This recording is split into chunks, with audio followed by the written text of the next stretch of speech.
Bawat ilog may kwento ng misteryo, gaya ng ilog na ito sa San Jose del Monte, Bulacan, kung saan meron daw naninirahang nilalang na nakunan pa ng litrato. Ano siya at paano niya naapektuhan ang pamumuhay ng mga nakatira sa paligid ng ilog? Loy, pakita ka na, Loy. Sa videong ito, ang isa sa mga nakatira malapit sa ilog nagsusumamo. Pakita ka na. Mahigit kalahating araw na kasing hinahanap ng rescuers ang 11 anyos niyang anak na si Carlo o Loy na pinangangambahang nalunod. Bakit naman ganun si Carlo pa? Ang dami pa naman ng gusto. Ang paniniwala ng mga taga roon, Tulungan niya ako! si Loy hindi lang basta nalunod. Di umano, may kumuha sa bata. Pinagbabawalan kami maligo ng ilog, may mga nanghihila daw po. Ang salarin, pinaniniwalaang ang siya ring nasa kumalat na litrato. Lumabas po yung sa Jesus sa lahat. Ito daw po yung picture na yun na bago nakuhanan yung insidente ng pagkalunod ni Carlo, yun daw po yung nakita. Tila may sumisilip sa tabing ilog. Parang kung anong nilalang na may mahabang buhok at itim na mga mata. Nakakatakot naman. Halos taon-taon daw, meron talagang nalulunod sa ilog na ito sa barangay Muzon East. 6, 7 since 2012. Hindi akalain ni Josie na ang buhay ng anak niyang si Loy ang sunod na nakataya. Mamapunta lang ako sa kaklasmate ko sa phase 2. Ang hindi alam ni Josie, nagkayayaan na pala ang anak niya at ng mga kaibigan nito na maligo sa ilog. Sabi po ng isang ka-classmate, maliligo daw po sila. Ayaw namin sumama kasi muntikan na rin po kami malunod nun eh.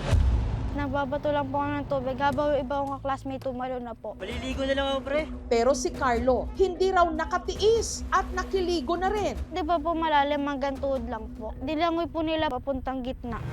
Laking gulat daw nila nang ang batong kanilang kinatatayuan biglang gumuho. Yung bato daw po naging buhangin po. Hinatak po sila. Nakikita po ko si Carlo na nagpipigal. Hindi po siya makaalis kasi po yung buhangin nangahatak po eh.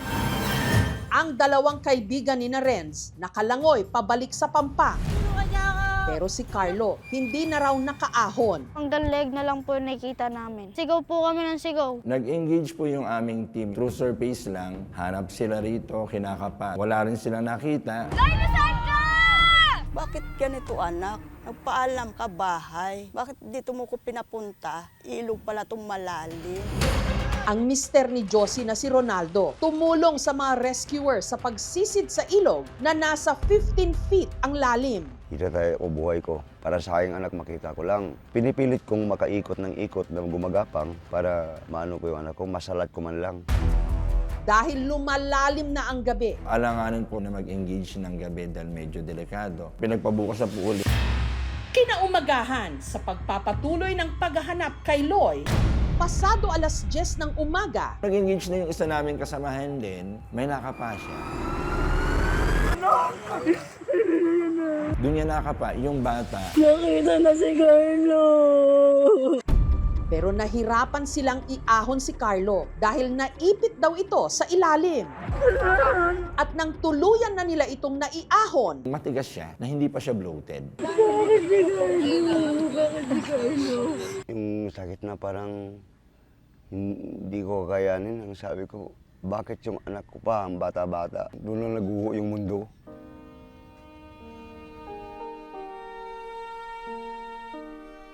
pero sina Josie at Rolando may ipinagtataka. Kung nalunod to, butod ang tiyan nito, maraming tubig to.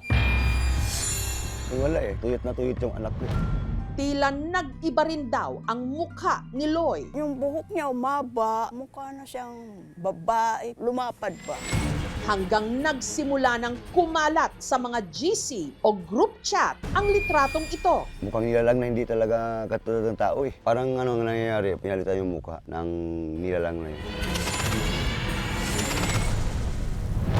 Ang kabarangay nilang si Victoria. Naniniwalang ang nilalang sa ilog ang posibleng rason kung bakit nalunod din noong taong 2018 ang 11 anyos niyang anak na si Vladimir. Kasama ang mga bata, sila nga po nagkasiyahan at yung anak ko po na itulak, kasawang palad na matay. Sabi po nila may engkanto daw po na nag-aanyaya sa mga bata para maligo doon. Ang ending po, yun, namamatay po sila. Ang lugar kung saan nalitratuhan ng di umano'y engkanto o nilalang, malapit lang daw sa kung saan din nalunod si Vladimir. Dito po nalunod si Carlo. Si Vladimir po, doon sa Dudugod. Hinanap ng aming team ang mga nasa litrato. Baka may namumukhaan ko kayo dyan. Ano ang totoong kwento sa likod ng litratong ito? Ako po yung nakaputing sando. Legit ba o totoo ang litrato? Hindi siya edited. Tingin ko po, May halimaw nga ba na nangunguha ng bata sa ilog ng Bulacan? Titigang muli ang litrato dahil makikilala na natin kung sino o ano ba talaga siya. Susunod na! Sa ilog ng San Jose del Monte, Bulacan, nalitratuhan ng di umano nangunguhan ng mga bata sa ilog. Ito daw po yung picture na yun na bago nakuhanan yung insidente ng pagkalun ng Di Carlo, yun daw po yung nakita. Hinanap ng aming team ang mga nasa litrato. Ang lalaking kumuha nito, tumangging magpa-interview.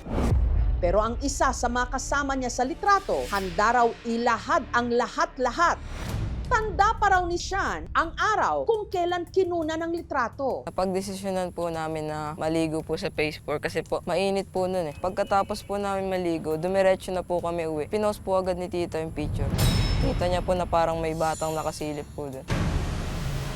Imposible po na kasama namin yung na-picture na babae. Si tita lang po yung babae namin kasama nun. Wala naman pong marunong mag-edit sa amin nun. Kung sasabihin naman po nilang AI, wala pa pong AI nung time na yun. Pero paglilinaw niya ang litrato, hindi nakuhanan araw bago nalunod si Loy sa makatuwid. Kailan ito? Nung January 17, 2022 po. Dito po nakuhanan yung picture po. May kita po, andun pa po yung bahay. Tapos dito po mismo nakunan yung parang multo po. Wala pa pong riffraff dito dati. Di po ako naniniwala na elemento yung nasa ilog kasi po parang bato lang po siya na may nakapatong na plastic na itim. May bato bang ganun? Wala. Naniniwala ko na mayroon talaga doong elemento. hindi siya edited. Yung quality niya medyo pixelated. Feeling ko hindi na siya AI generated, na parang damo siya hindi sa may lupa sa right side niya. Tingin ko po, isa po itong tinatawag natin na pareidolia. Psychological phenomenon kung saan yung tao po is nakakita ng mga random na muka sa mga bagay. May paliwanag naman ang doktor kung bakit hindi lumobo o nag-bloat ang katawan ni Loy nung ito'y nakita. Usually nakikita yung bloatedness after a day or two pa. Pwedeng mag-iba talaga yung itsura ng bangkay. Kung ang normal na tao naligo halimbawa ng mas matagal pa sa 30 minutes, nakikita natin nagkakaroon na ng changes yung skin natin. Ang tawag doon ay washerwoman's hands. So, nagiging kulubot. Tama naman yung inano na yun, pero dapat may kahawig man lang kahit kakaunti doon sa dating mukha ng anak.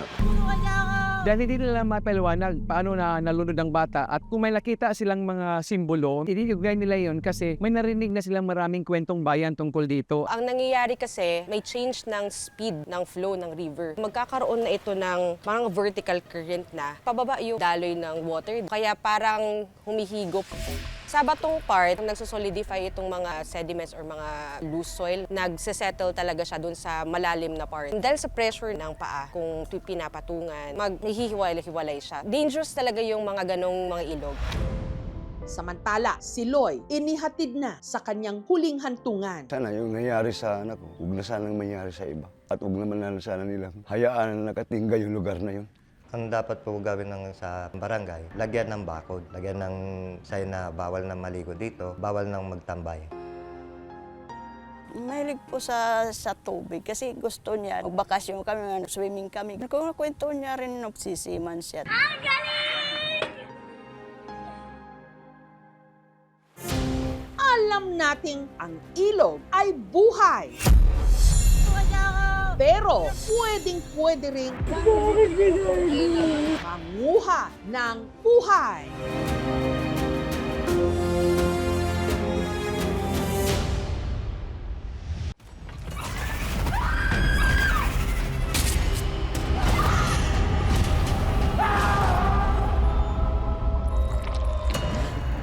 Apo, ikaw, apo. Palangga ako man kaula. Ba't ka nagsiman? Maharap ko to eh. Para kay Lola din. Hindi ko na ho alam, hindi ko naiintindihan kung anong nangyari sa kanya. Makakasiguro kayong gagawin namin ng lahat para sa kanya. Wala ka ba talaga nakita, Abner? Wala ka narinig? May gumagala na berbalang dito sa atin.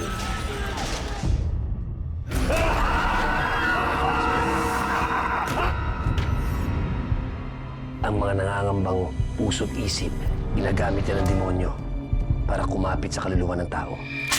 Alam mo kung sino yung dapat mong ipagdasal na hindi mo makita? Si Pochong. Kumakain ng patay, may mata ng pusa, may pakpak ng pangke, lumalakas kapag kabilugan ng buwan. Mag-iingat ka sa masusunod mo sasabihin. You know about the Pochong? Please refrain from talking about Pochong. Do not attract its attention. Father Rex, yan po bang pinakamatinding sanib na naharap ninyo? Hindi ako titigil hanggang hindi ako nakapaningin. Hindi tayo papatay. Kakampi natin ang Diyos. Huwag gusto mo makita sa akin! Ha? Masusunod ang kaluluwa mo, Silvia mo! Mapatawad ang Diyos sa lahat ng lumalapit sa kanya!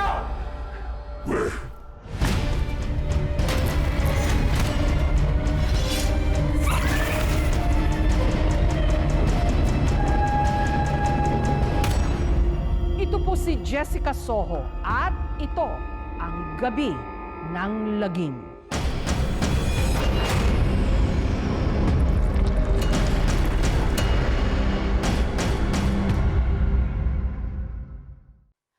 Thank you for watching, mga kapuso. Kung nagustuhan niyo po ang videong ito, subscribe na sa GMA Public Affairs YouTube channel. And don't forget to hit the bell button for our latest updates.